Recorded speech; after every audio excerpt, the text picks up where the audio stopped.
Hey everybody, welcome to a special episode. Oh, what am I doing here? A special episode. There we go. Special episode of Put It Together live stream. My name is Daniel Garza, and we are celebrating colorectal and anal cancer awareness month, basically. Today is technically colorectal awareness day. It is Friday, March 7th, 2025. And in uh, talking about anal cancers, for those of you that know me, know that I'm an anal cancer survivor and was diagnosed in 2015. So over the last almost 10 years of my cancer career, because as you know, I make an advocacy project out of everything that goes on in my life, I've decided that during this month, we're going to have a couple of conversations with people who are cancer survivors. And stay tuned because we have a couple more episodes coming up this month. So on the 14th, we will talk to somebody about colorectal cancer. And on the 21st, I will be discussing my anal cancer story and history. So make sure that you come back for those. So this channel, wherever you're watching, this is where we'll be. I also want to encourage you to ask questions and join the conversation throughout the show. Whatever channel you are watching on. If you're watching us on Facebook and LinkedIn, do us a favor and share this on your page so that other folks can watch along with you. If you're watching us on YouTube, scroll down, hit that subscribe button and the notification bell. It'll let you know every time there's a new show on the air. And for those of you watching us on Instagram, although your comments can't appear directly on our page as we're doing the show, I am keeping an eye on the Instagram page, so make sure that you follow along there, make your comments, and I'll make sure that my guest gets your questions or comments so you can answer the questions. My guest today is let me read you his bio first. Bill Thach is a dedicated advocate and community volunteer who has been undergoing treatment for we just said the word and he's going to laugh at me, neuroendocrine, is that right? I'm going to say carcinoma since 2018. With a professional background as an IT consultant in the Salesforce space, Bill retired in May 2024 and now devotes his time to meaningful causes. He actively volunteers with organizations such as Men Up to Cancer, Cloud by Faith, and Handlebar Bicycle Club, and he is currently training to become a volunteer for CanCare. One of Bill's greatest life accomplishments has been discovering the profound value of serving others. Through his volunteer work, he has learned that giving is not just about providing assistance, but also about receiving meaning and fulfillment in return.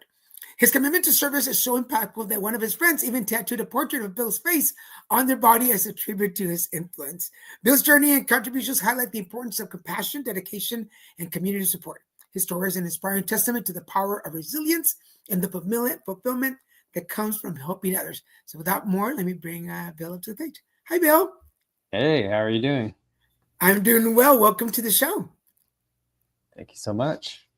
For those of you that are always wondering how I know my guest, Bill and I met at last year's Men Up to Cancer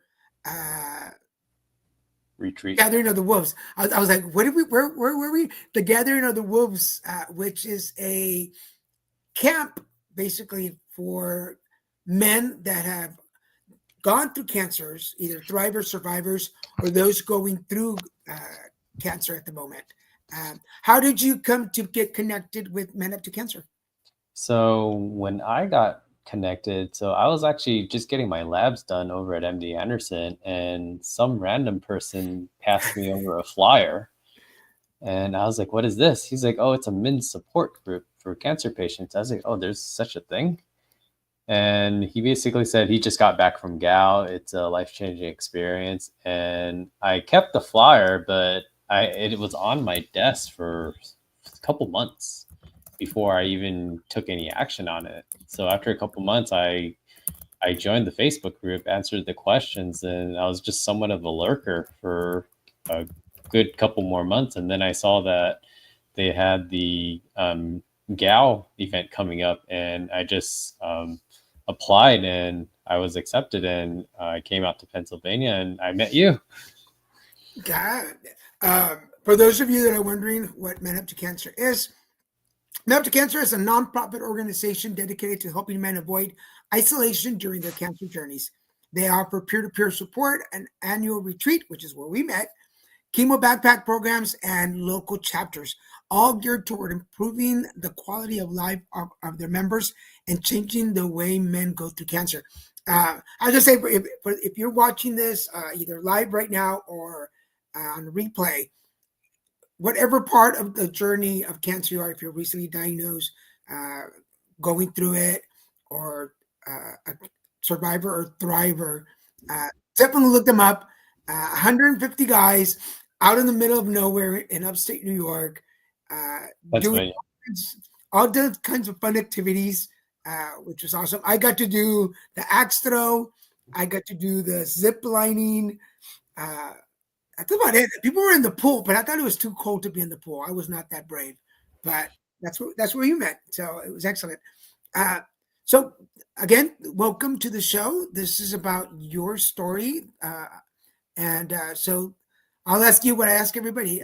Bill, Thach, tell us how you put it together.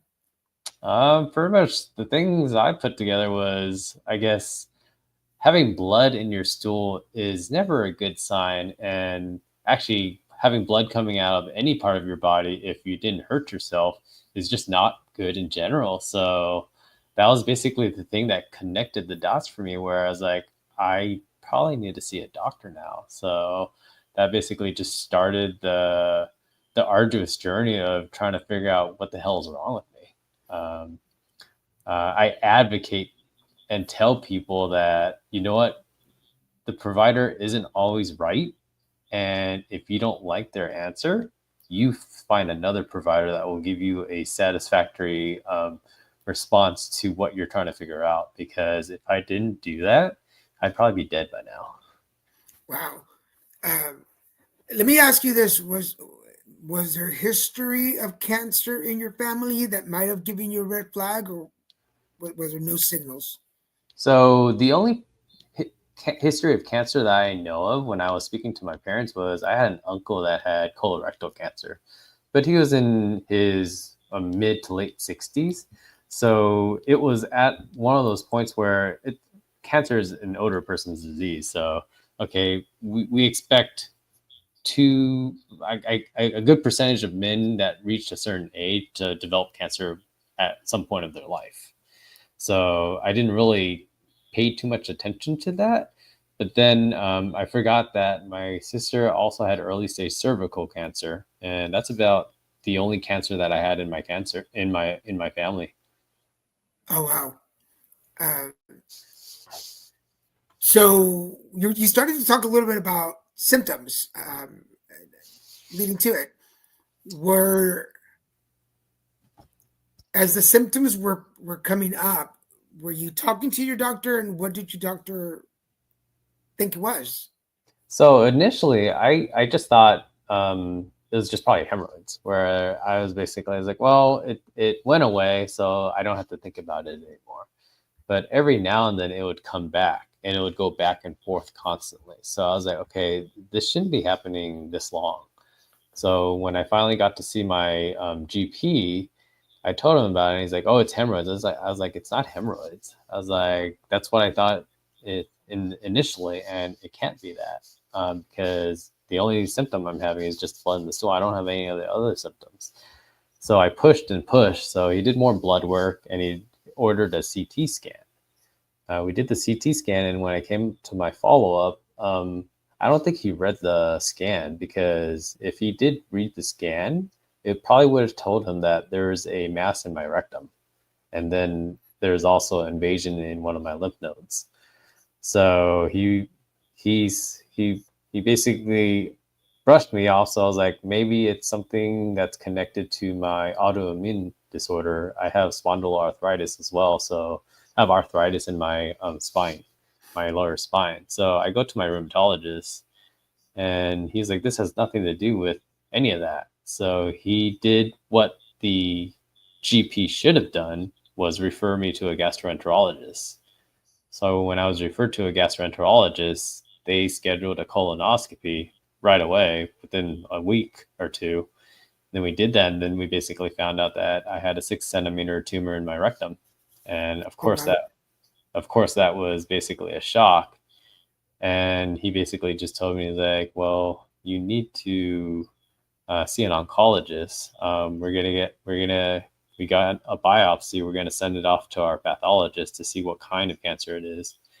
And literally after a week, I was told that it was neuroendocrine carcinoma. And that's when once anyone hears about cancer, they're going to go to Dr. Google and do as much research as they can.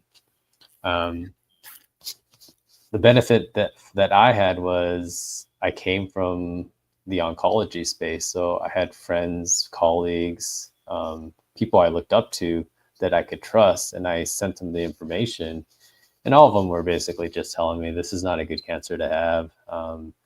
There's not a lot of options in terms of treatments, and I was basically confirming that with all the research I was doing, words like unmet medical need for additional lines of treatment, poor prognosis. The average lifespan of a patient that has neuroendocrine carcinoma is less than 2 years. Wow. The support group that I'm part of, I typically see patients go within 12 months just because they're not responding well to treatment. So I'm very lucky to be in the situation that I'm in. I have a lot of gratitude. But at the same time, I know that all the things that I'm doing in addition to my treatment is also helping me as well. So before I go into some of the questions, let me make sure that so if the folks know what we're talking about. So let me remove this banner. Neuroendocrine carcinoma is a rare and aggressive type of cancer that arises from neuroendocrine cells, which have properties of both nerve cells and hormone-producing cells. These tumors can develop in various parts of the body, most commonly in the gastrointestinal tract, lungs, and pancreas. Neuroendocrine carcinoma is characterized by its ability to produce hormones that can cause a variety of symptoms, including flushing, diarrhea, and wheezing. And that's just a very again, if you want a longer definition, you can Google it and find it. I just had to put it lower. So before we go into like what you do, can you walk us a little bit through your mental and spiritual state when you're hearing all this news? When I initially heard it, it was basically shell shock. I was like, really? I was like, my first thought was like, I'm so damn young. I was like, how can I have cancer? And then the other thing was like, dude, this is so unfair just because barely getting, I'm getting a hand on my career. We just bought a house not too long ago. We just had a baby. And I was like, man, now I have to figure all this out and see how to navigate this. And then at the same time, how do I survive this disease? Just because everything I'm reading is basically telling me that better get everything situated in terms of your last words and everything. So when I did learn about the diagnosis, I did ask friends and family as well as colleagues to record a video of who I am as a person, just so my daughter knew who I was in the case that I did die fast. Whoa. So Can we go into that for a little bit? Like how okay, because that just made me pause there for a second. Like how do you have those conversations with your friends? What do you say? I basically just tell them, like, hey, I don't have a very, there's no such thing as a good cancer, but this Right. cancer, it's one of those cancers where I don't know if I'm going to make it. So I was just being very frank with my friends where it's like, hey, I was like, this is a really big ask for me. It's like, I really need you to pull through on this one where I don't know if my daughter is going to be able to get to know me as a person. So it made me really sad. But at the same time, it's like when my friends were getting these videos to me, it it kind of showed me what true friendships were, because there were a good amount of friends that did it right away. And then at the same time, there were friends that did do it, but then they were having a really hard time processing those thoughts and basically getting it recorded, where they've told me that it took me so many what's it called shoots just to Shoots, yeah. be able to put this in words. And when I was going through those videos, it was like I was basically getting teary-eyed just because it's my legacy to my daughter, but at the same time it's my legacy to my friends as well. Yeah, yeah. Definitely for anybody out there who has never, if you're watching this and you've never gone through a diagnosis like cancer, uh, and because it happened to me too, uh, definitely in those moments is when you really do realize the level or the quality of friendships that you have. Does that make sense? Definitely. Yeah, I was like, and that's another thing, that cancer is such a cruel disease that it really magnifies the relationships that you have with individuals, where the some of the closest friends that you think that were your close friends truly aren't your close friends, and then ancillary friendships that you were just high and by, and they pulled through where you didn't think they would. And it's a nice surprising instance, just because like you see the humanity in people, and then at the same time you truly see who they are as a person and individual. Yeah. I in my cancer, because it was pretty much through the whole summer, uh, people that I wasn't that connected to, that when we were professional friends or we saw each other at events, all of a sudden they're like, "Hey, I'm in Laguna Beach. Where do you live? I brought you," because everybody knew that I was on a cracker and ginger ale diet pretty much the whole. They're like, "Where do you live? I've got you ginger ales," and they would show up with like bottles of ginger ale, boxes of crackers, and I was like, they would leave, and I'm like, I don't really even know this person, but here they are wanting to be of service. So, um, knowing you and how active you were, how active you are, um, did that help you with your diagnosis? Like being an active person? Because, in diagnosis like that, you have two options. You can either curl up in bed and just be the victim, or stand up, you know, stand up to the cancer and be a big door, which is what they could say.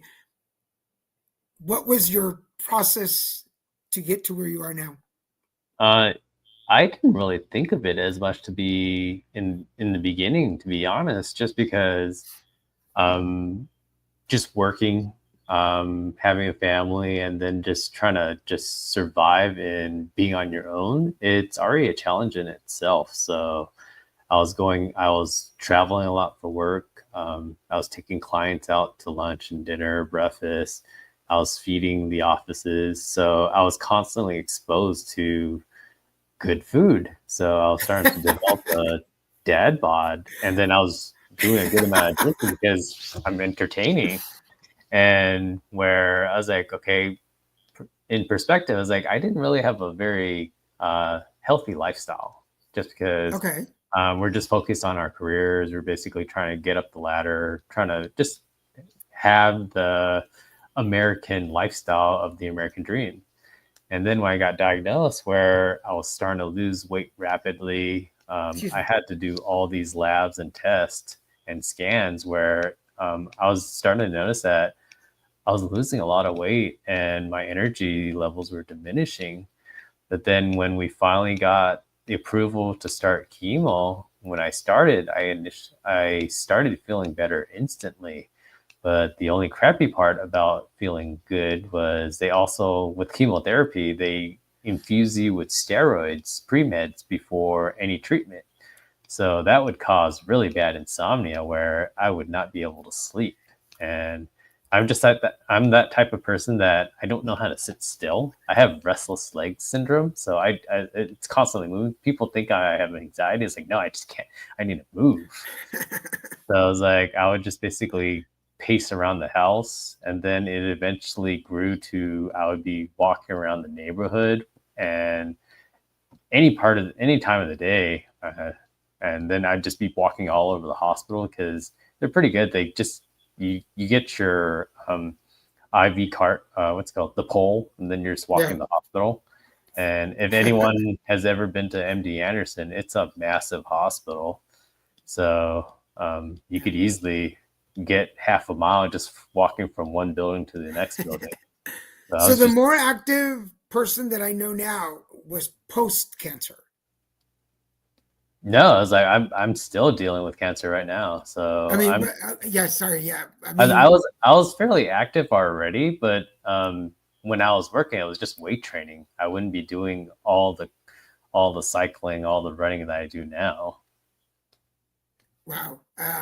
Because I mean, now you're pretty active, right? I mean, you're physically active. I'm not a physically active person, but Yeah, um, I'm fairly I'm super active. I do a lot of walking, running, cycling.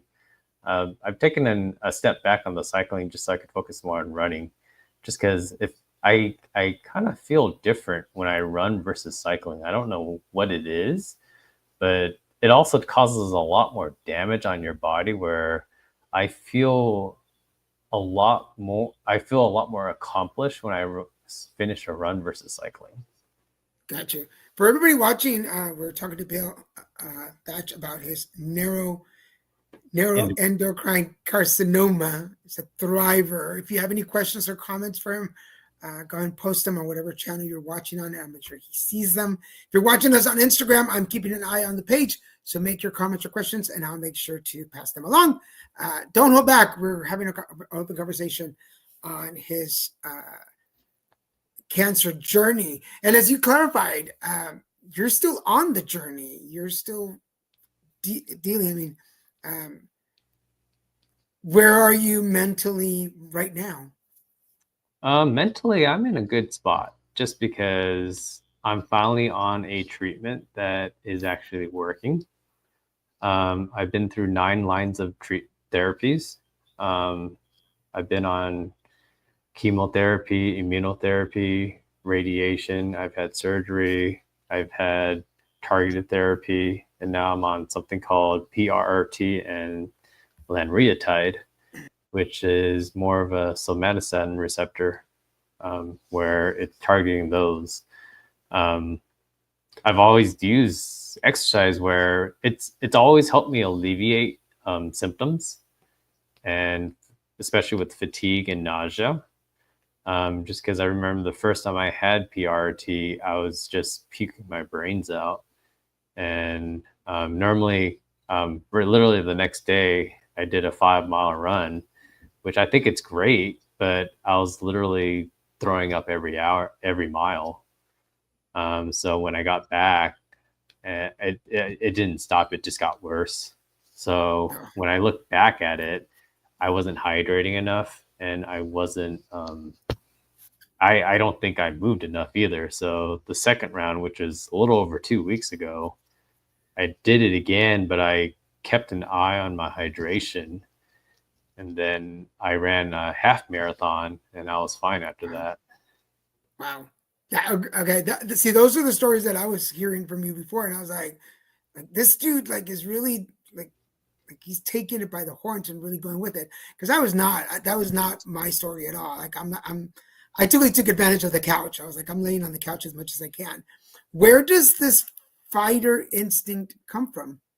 It's more like it's keeping me from hitting the point of insanity, to be honest, just because exercise is very therapeutic for me. And then at the same time, when do we ever get a chance to just be with our own thoughts?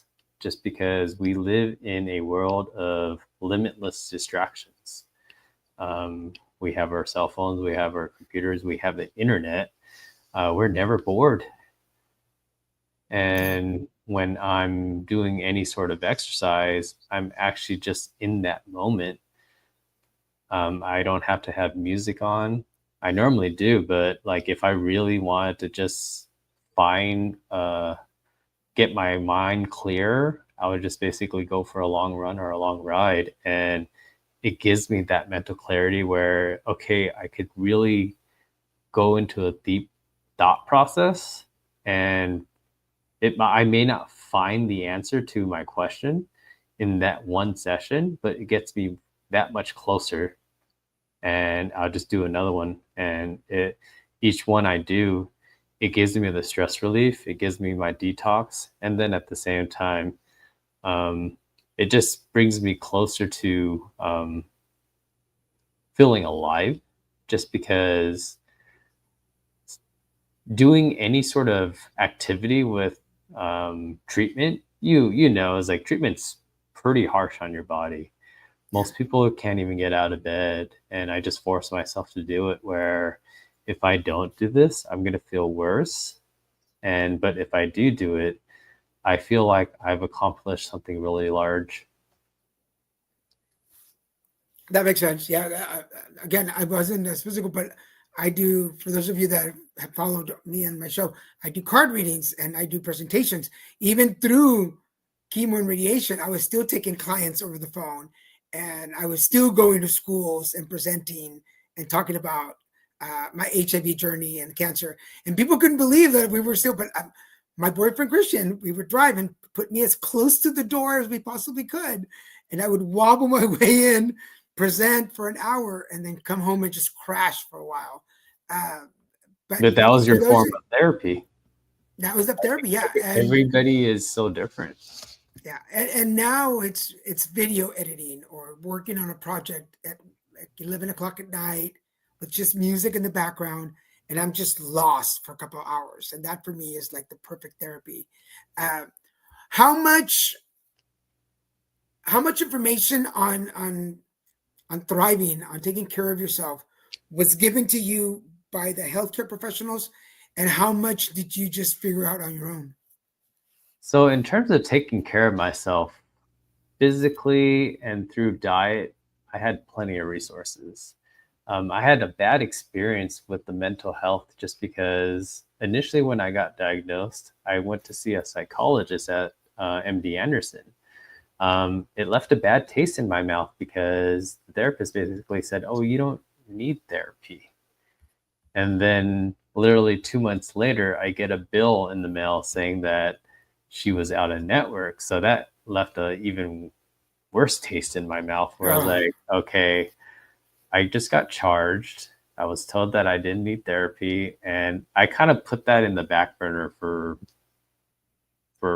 I would say another 5 years. I finally found a therapist that worked out for me, and I feel that they've given me coping mechanisms that have helped, but at the same time, they've also been able to kind of give me a perspective of my coping mechanisms. Whereas like um it told me that I was kind of normalizing a lot of the trauma that I was going through, which is probably not a good thing, but it's one of those things where I was like, we're men. I was like, suck it up, buttercup. It's one of those things. yeah, Whereas like I do feel that I was like, if I had a better way of communicating the trauma, I probably would have been in a better mental space. But it's one of those things where I was like, hey, I'm finally doing it now. It's better late than never. yeah. I talk about this a lot in my speeches and presentations. Is the cultural, the religious, and the social norms that we grow up in will definitely either help us or hinder us in our recovery process. Does that make sense to you? Oh, it does. Just because when you look at just cultural, like Hispanics, Asians, African Americans, we don't talk about our feelings. As like, you just do what you need to do. Yeah, we're men. We don't have feelings. How dare you? Yeah. So, Uh, like, but I feel that it's that landscape is changing, but then I also think that sometimes it's going a little too far at times. can you expand on that? I feel that over expressing, but at the same time trying to just shout as loud as you can to make sure that you're the center of attention isn't the right way to do it.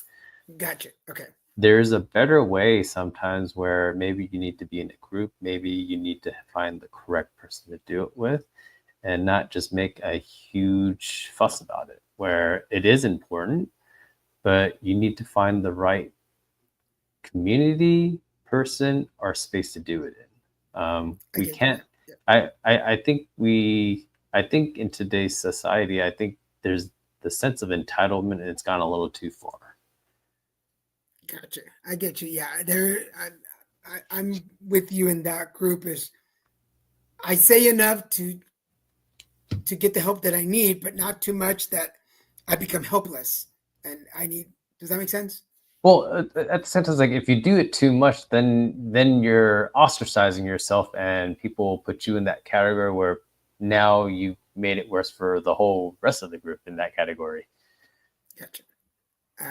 Well, this leads me to caregiving. Who was your major support system, or who is your? I stand corrected.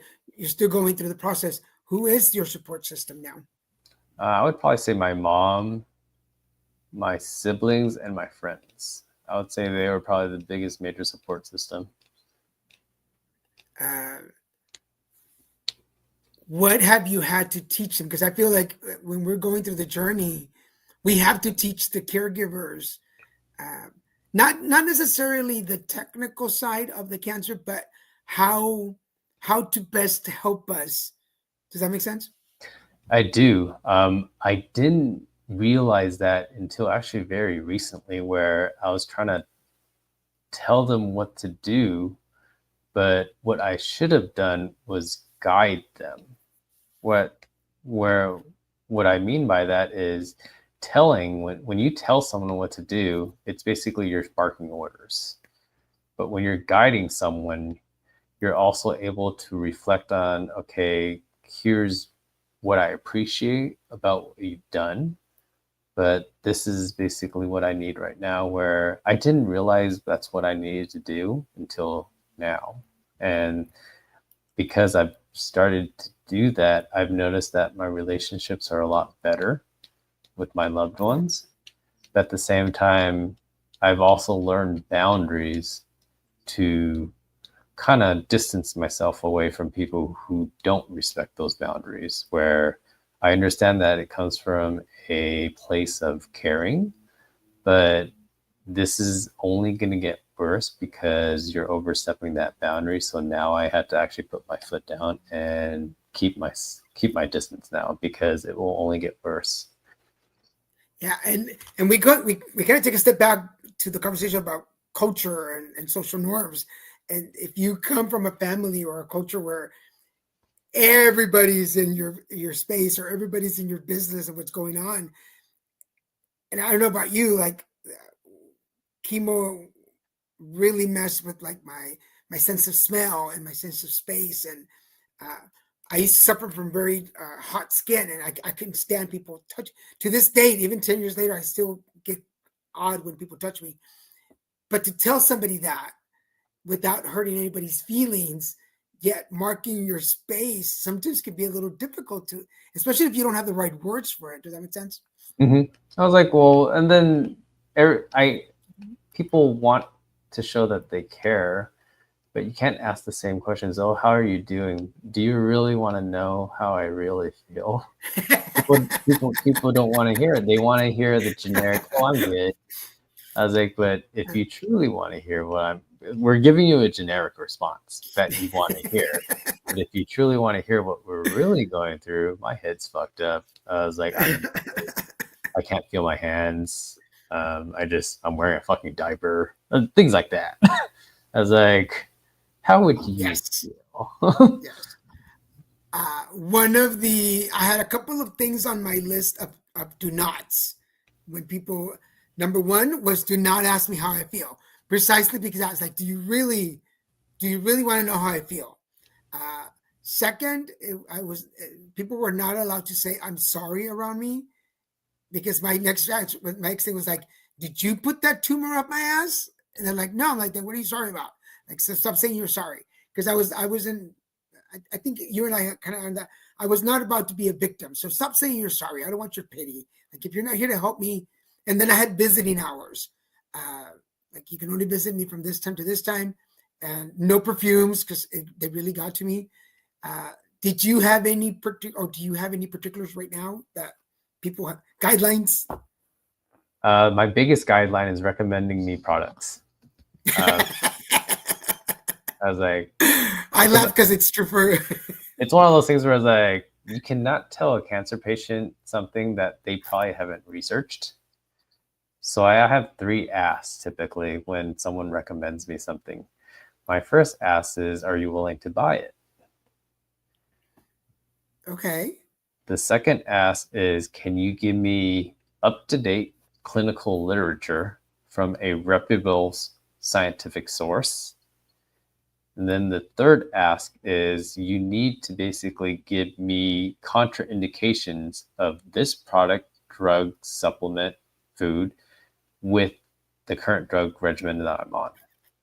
If you could do those 3 steps, then I know that you truly care and you're willing to put time and effort into making sure that I don't hurt myself. It doesn't counteract with my drugs. And then at the same time, it's a reputable piece of information and product. Gotcha. Yeah, So, I got when I first announced my anal cancer, I was recommended all kinds of oils and antibiotics and treatments, and I got some of them sent to me. But just like I would get them, if anybody's watching that sent me stuff, I apologize. They went in the trash. I did not keep any of them, especially with the anal cancer. I was like, am I supposed to rub this on my butt? Like, well, I don't know what you want me to do with it. Like, the cancer's already there. Like, I don't know what you expect me to do.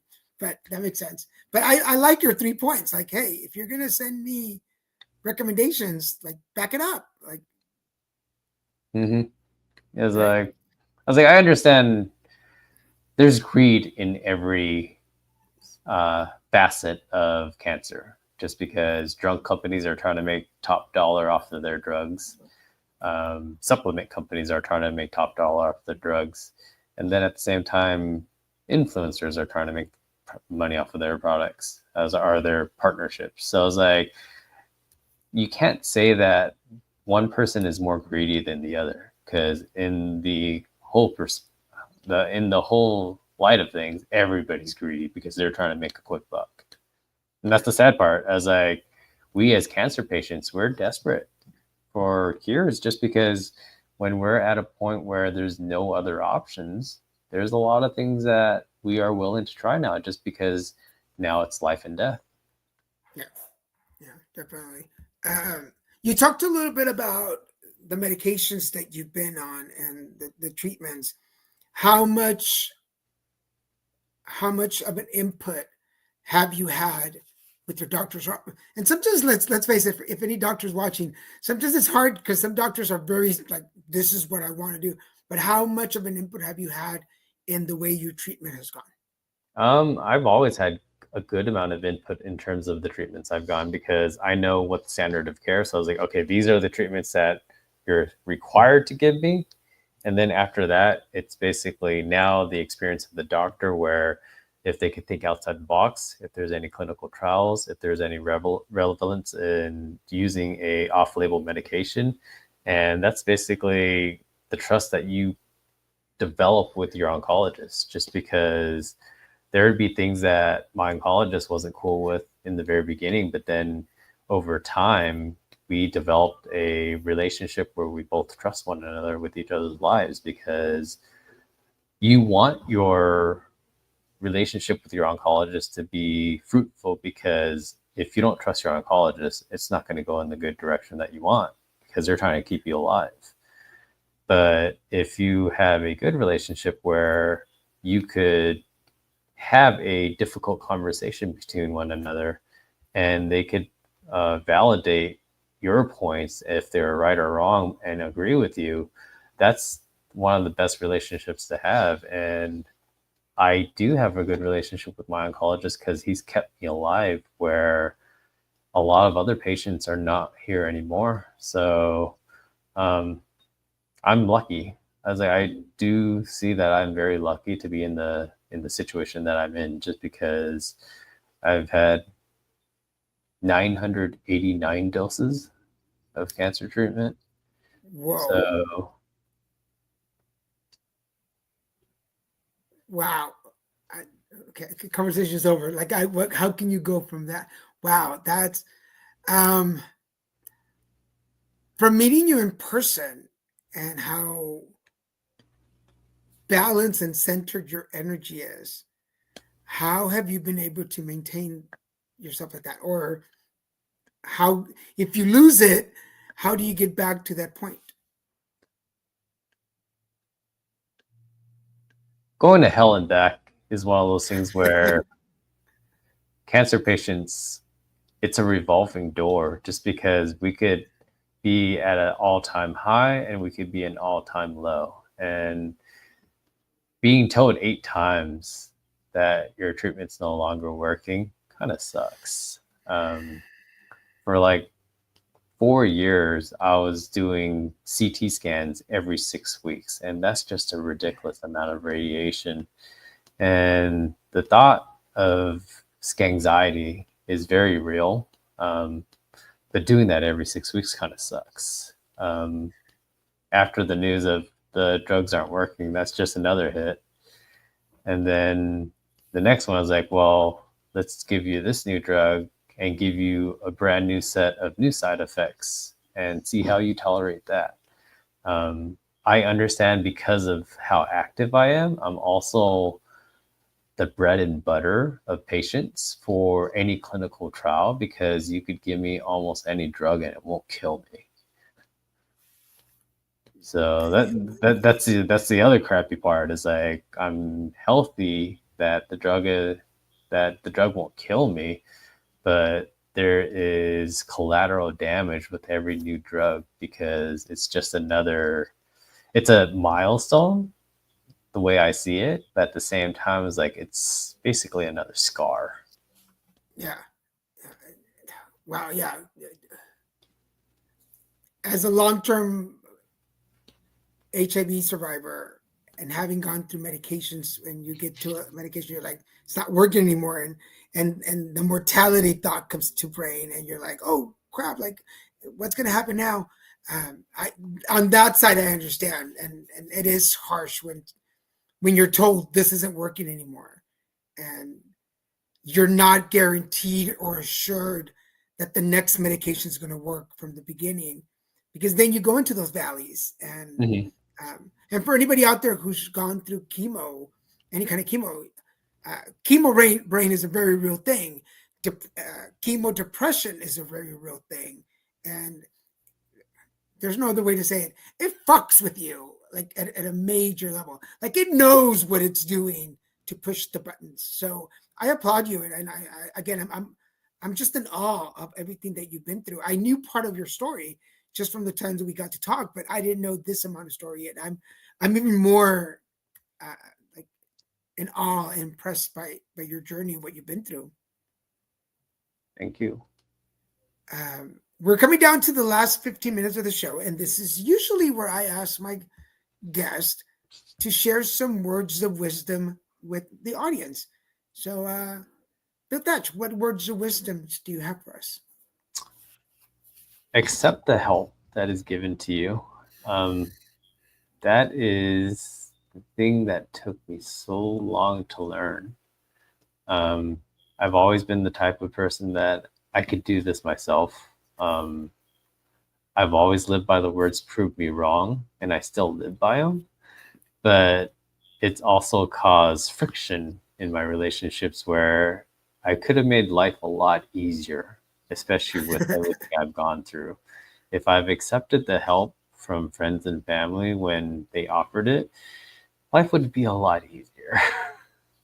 But I love taking things the hard way, and it's taught me a lot. Whereas, like, the human body is able to achieve a lot, but no one is able to achieve the level of success of the greats without help. And that's what I'm learning now. Yeah, we don't always hear about the help. We hear about the person that thrived or survived or succeeded, but we don't hear about the people that were surrounding them to get there, and that is important. And I raise my hand. I tell people like I'm Mexican. There's a big level of machismo in my DNA, and I'm like, I got this till I don't got it, and then ah, and don't push. I'm going to add to what Bill said. Just don't push people away. People who want to help you, really genuinely help you, accept it. You'll get a chance to share the energy and pass it along to somebody else. So thank you for sharing those words. If somebody watching um, is newly diagnosed, what what 1, 2, 3 bits of advice would you give them? If you could get multiple opinions, do it. Do not trust the first doctor that you speak to. It's better to get a consensus and allow yourself to give yourself the time to make an educated decision to who you work best with, what you think is the proper diagnosis, and go from there. Just because I've heard a lot of stories where people get misdiagnosed and then they went through the hell of the wrong treatments, or they may be dead. I don't, as like, I'm luckily at a hospital that specializes in my cancer, so I didn't really need to do as much.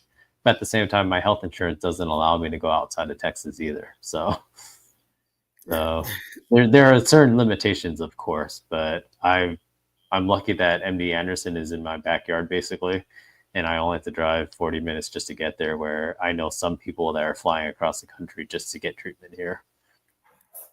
Oh, yeah. And I lived in Houston, so I'm very familiar with MD Anderson and the work that they did. So if somebody from MD Anderson is watching, hello, thank you for taking care of our friend Bill. We've got about 10 minutes to go. Is there anything that I didn't get to ask you that you want to share with us?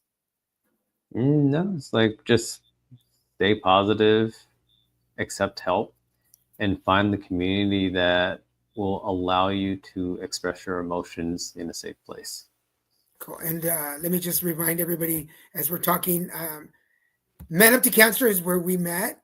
And if you want more information, just go check out menuptocancer.org. And I'll repeat this: as Men Up to Cancer is a nonprofit organization dedicated to helping men avoid isolation during their cancer journeys. They offer peer-to-peer support, an annual retreat, chemo backpack program, and local chapters. And they're all geared towards improving the quality of life of their members and changing the way men go through cancer. Again, that's menuptocancer.org. So make sure you check .org. And that's where Bill and I met. For those of you, I work for Cheeky Charity, where we aim to create a safe and inclusive spaces for LGBTQ plus individuals and undeserved communities facing colorectal and anal cancers. If you want to get in touch with me or get more information, send me an email at dggarza@cheekycharity.org. Again, that's .org. Or at my work number, which is 951-708-0989. And you can visit us or donate to our cause. And for more information at cheekycharity.org. If you want to get in touch with Bill, you can visit his Instagram page at Neck Cancer Bill T, where you can follow him and his journeys. And speaking of journeys, tell us what's next on your agenda. Pretty much enjoy my retirement, do more traveling. I want to do a 50-mile run, see if I can do that. Just basically challenge myself and just do something that scares me. I did my first 50K last year, and that hurt really bad, but I guess I'm just a glutton for punishment and kind of almost double it and go from there. I'll have to remember the next time I see you at the like Gathering of Wolves. Just do more advocacy work if I can, and like help more men. One of the things that and we have about 5 more minutes. One of the things that I was told, and with Christian and I, my caregiver, my boyfriend, when I was going through it, is about keeping a sense of humor. How do you keep your humor up? That's something I need to work on, just because I have not incorporated enough humor. So I need to get into a rhythm where I'm meeting up with friends. Where if you have a group of friends that are guys, we're raunchy. We say stupid stuff to each other. I need to get back into that in that little space again, where I think everybody's too professional nowadays. I was like, just go nuts. I was like, say something raunchy, say something that would offend me. I was like, because those are the things that will make me laugh.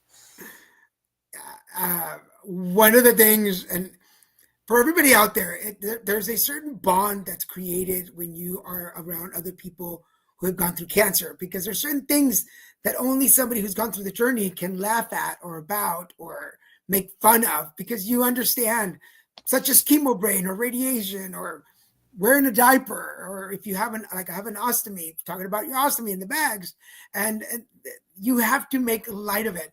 I tell you, and I tell people, one of the best things about anal cancer is butt jokes. I get to make all the butt jokes that I want to, because who's going to stop me? Are they going to criticize me for saying ass cancer? No, because it's mine and I can talk about it. I'll leave y'all with this before we go. I can tell people one of the only worst thing about having an ostomy bag is that it sucks to find shoes to match it. So there you go. But other than that, Bill, thank you so much for being on the show. Thank you for agreeing to coming on. I really appreciate you sharing your story with my audience. No worries. Thank you so much for the time, Daniel. And we will see you again. For everybody watching, this is a special episode of Put It Together. Remember, we will have the Saturday episodes coming up, but for the month of March, I will have more on cancer stories. So please check your calendars. If you're watching us on Facebook and LinkedIn, please share this on your page so that other folks can watch along. If you're watching us on YouTube, scroll down, hit that subscribe button. It'll let you know every time there's a new show coming up. And those of you watching us on Instagram, we are keeping an eye on that for any questions or comments. If you wish to comment or ask a question of Bill after the show's over, you're watching this on the replay, still ask your question, make your comment, and I'll make sure I get this to him. And if it's a question, I'll make sure that he answers it for us. For now, I want to thank Bill for joining us, and I want to thank all of you for watching. Be good to yourselves. And hey, this is Daniel Garza saying, put it together. Talk to you later. Bye-bye.